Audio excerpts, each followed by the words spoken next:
Now, a little Mark II update here. I got this nut from my Jag nut part supplier, and for some reason I've lost mine. Don't ask me where. Maybe I'll find it one day. Who knows? But it didn't come with an olive, what I know as an olive, and I believe over here they call them a sleeve. So I went round to my local Ace Hardware and picked up a pack of 1/4-inch sleeves, number 17-6011, made by Lasco. And in it are these little olives. So I thought, all right, well, I'll give it a shot. So I've slid it on there, and that is a 1/4 rod, so that slid on nicely, and then obviously the bracket that goes onto the roof. So I tightened it up. I thought, yeah, well, it ain't gonna fucking work, is it? Of course not. So finger tight. It works. Look at that. So if, like me, you're an idiot and you lose the olive, that's what you need to go get. Okay? And I've got a spare one now, so anybody wants it, pay for shipping, I'll mail it to you. But it's cheaper to go to your hardware store, because they're like, oh geez, what, hang on, I have the receipt right here, let me have a look.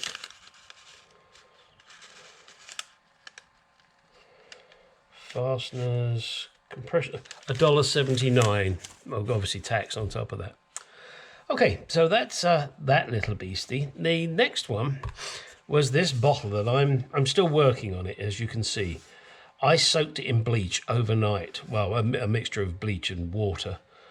Okay, it looks kind of clean, but I want it all to be this colour. So I'm going to leap onto YouTube and see if there's a couple of remedies out there. I saw one, but it didn't work very well. There was another one with all sorts of different acids, and maybe that's what I'm going to have to do. But if that's the case, then I've got to find out where I can get the acids from. And if any of you have any suggestions on how to make this look purdy again, then do let me know. I'd be more than happy to try it. I mean, yeah, I could buy a new one, but you know, it's the original. It functions, so if I can make it look decent, I will. If not, I'll put it back in like this, but I'd rather make it look decent. There you go. Oh, and this, I tried, the black is what's come off of the wheel and onto the brass. I was trying to buff it, and of course I've been using that wheel to buff aluminium, and so of course now when I got this on there, it started to deposit the aluminium, and so then I got my little auto sol, this stuff, good shit. I just rubbed this over there, and it came up pretty good. So maybe I'll just do it manually. There's nothing like a good manual. Makes your eyes water though. All right, still going to powder coat these, so let's get those ready. I was going to powder coat this, I don't know if I mentioned that, but as this sits in brake fluid, I don't think that's a good idea. This one I can powder coat because that doesn't sit in brake fluid, so I'm going to powder coat this, although it's going to be tricky because of these pieces. You see, they still need to move around, but then when I spray them for powder coating, you know, wherever they're resting, it's just not going to get powder coated, is it? And there's really no way to separate this and put it back together again. So I might just I just wanted to preserve it in some way, stop it going rusty. Maybe I'll just give it a blast, another blast in the Sand Blaster, Master Beta. Oh, that was a Monty Python sketch, wasn't it? When they went to the school and the headmaster was there, and their name was Bates.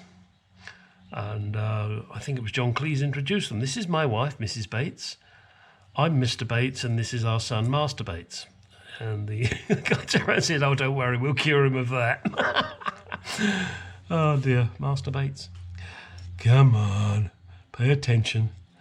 So yeah, I think I'm going to blast it again. Maybe I should attempt to powder coat it. It's not going to be seen, is it?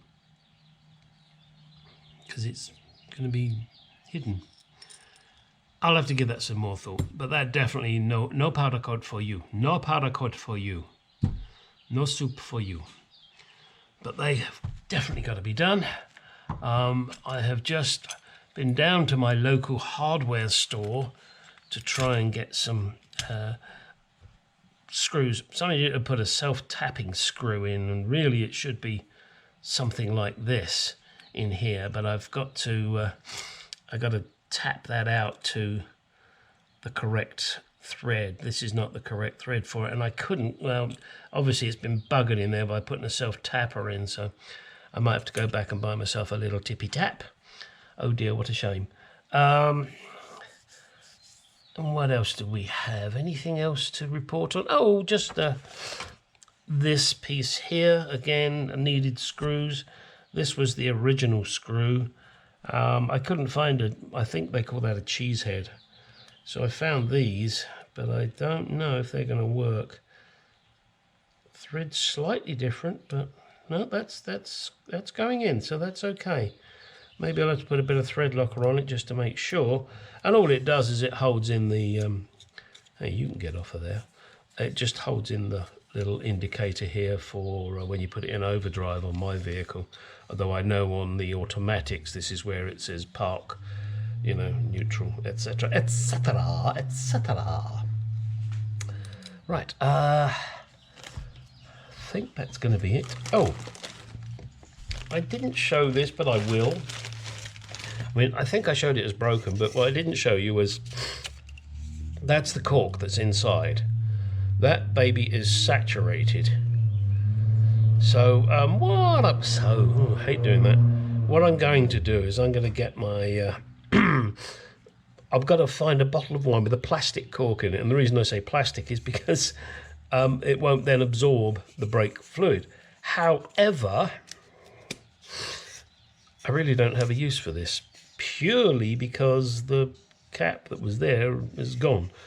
So it may just be as a useful spare, and I have this as a useful spare, but again, this doesn't have the cork. So, you know, maybe between the two, I can make one decent one. And put it on eBay, I guess. I can't think I need more than one, and I'm going to buy a new one for my vehicle. All right, that's it. Nothing else at the moment on the Mark II, but there will be more to follow on this video because this is very short, and I know you like to at least watch a reasonable amount without, what's the words? You know, sometimes I lose words. I guess that's a great sign of old age. Never mind. See you in a second on the next clip. This is a door I took off of my Mark II. I've replaced it with another one. This one needs repairs down at the bottom. Anybody out there want it?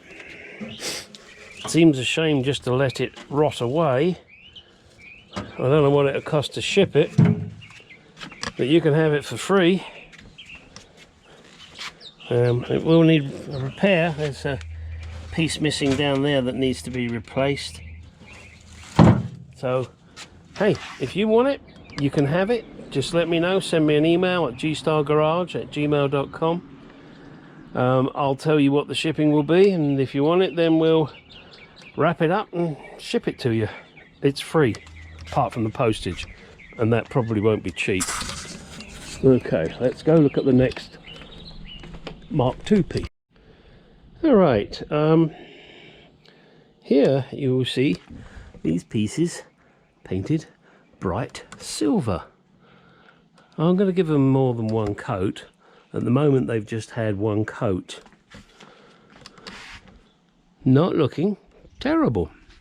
I know nobody's going to see the brake switch, but they will see this cylinder. And I'm using that paint down there, which is an Ace paint, again from Ace Hardware. Seems to be good. Seems to be good. We'll find out. Oh, for those of you who don't know what a Moss box looks like with overdrive, there it is. That's out of my Mark II. Why is it standing out here? Probably because I'm not going to use it. I'm going to put it into nothing. I'm just going to keep it so that when I sell the car, I can say, here's the original transmission. Why am I not putting it in? Well, it's a Moss box, and as those of you who know the Mark II and E-types and various other vehicles that have the Moss box in, there is no synchromesh on first. And whilst I can do it, it's a bit of a pain to drive it. So I'll be just putting that to the side and replacing it with a 5-speed box that I believe was made on the lines of the Tremec box. And there's one of the old wheels. That wheel will probably be cleaned up as best I can, probably painted, and put a tyre on it and chuck it in the boot for a spare. I don't see buying 5 chrome wheels when I'm only going to ever use 4 of them. Just seems a bit of a waste of money. Alright, we'll come back and give that another coat of paint and then see where we go from there. What a smell. That's a mixture of hydrogen peroxide, CLR and bleach, trying to clean my bottle, my brake fluid bottle. We'll see how it goes. I've got to get away from this. This stink is awful. Here what you're looking at are the seat runners from the Mark II. I've given them a quick blast in the Damon Blaster. The intention is not to go too crazy. My next task with these is to put them in the parts washer. Now that may seem arse about face, but I only blasted the outside. Now what I want to do is get it as clean as I can inside. Now I did notice on one of these, and I can't remember which one it was. Here, of course, with all the sand there before I wash it, it doesn't really want to move. But there is a roller inside here, and it just fell out. And the only reason it fell out is because I had this, what would be considered the wrong way up. I had it this way up, whereas of course this is the correct way when it's on the seat, so the roller will not come out. It can't. There is, I've also discovered, which end is it? Actually it's hidden. It's on this piece. There is, oh, what the hell do you call them? A pin with the slot in it that way. Oh, no, not a split pin, not a cotter pin. Ah, damn, okay, my mind's failed me, doesn't matter. Anyway, so my intention is once these are cleaned up and they're moving again, I'm going to push that pin out, or hammer that pin out, take these completely apart, clean them up and grease them. This one, I can't take this apart. It would appear, and as I said that, I just realised there's a pin there. So maybe I can knock that pin out and take this apart. And if I can do that, I might be able to powder coat it the way I want. Obviously not on the surfaces that run with the grease. That's the only reason I don't want to powder coat it, because I don't want powder coat getting on the area where it runs back and forth, because, well, it won't go run back and forth no more. Well, I guess we're going to see how it goes. I will let you know. I may not record me doing it, but then again I may, just to show you. Perhaps I'll do one off camera, one off camera, and the other one on camera. That way you get to see it, and I also get the practice of knowing what the fuck to expect once I start tearing it apart. So yeah, I'll do that. I'll make that part of the next video. This is a very short video. I just wanted to record some little Mark II stuff and push something out. I haven't pushed anything out for a couple of days, and I know you guys are sitting there chomping at the bit. So let me get these in the parts washer, and then the beginning of the next video will be more stuff. And also, if all goes well, whilst I'm going to be showing you this and the powder coating, I won't show you the powder coating of this, but I may show it when it's powder coated. My other parts from my main powder coating man, because my oven doesn't take a whole seat, tells me my parts should be ready tomorrow. And then I will go and collect all of those, bring them home, lay them out, and show you what I got. Hopefully you will find that of great interest. And if you don't, well, there you go. Ain't laugh a bitch. All right. That's it. Going to end this one here. Like, comment, subscribe, as they make you say. Well, they don't make you say. You don't have to say it, but apparently it can do things. And as my friend in Church House Classic says, give it a thumbs up if you like it. If you don't, give it a thumbs down if you can't turn it off. And you have to watch it and you don't even know why you're watching it. But that's your choice. Life is full of choices. Chocolate or alcohol. Or both. Difficult. Naked woman or ride in a Ferrari? Ride a woman or ride a Ferrari? Interesting choice. Guess as I'm married, I'll have to go for a ride in a Ferrari, and that's okay. All right. Like, comment, subscribe, ding the dong, and you know it. Get out in that garage and do some shit.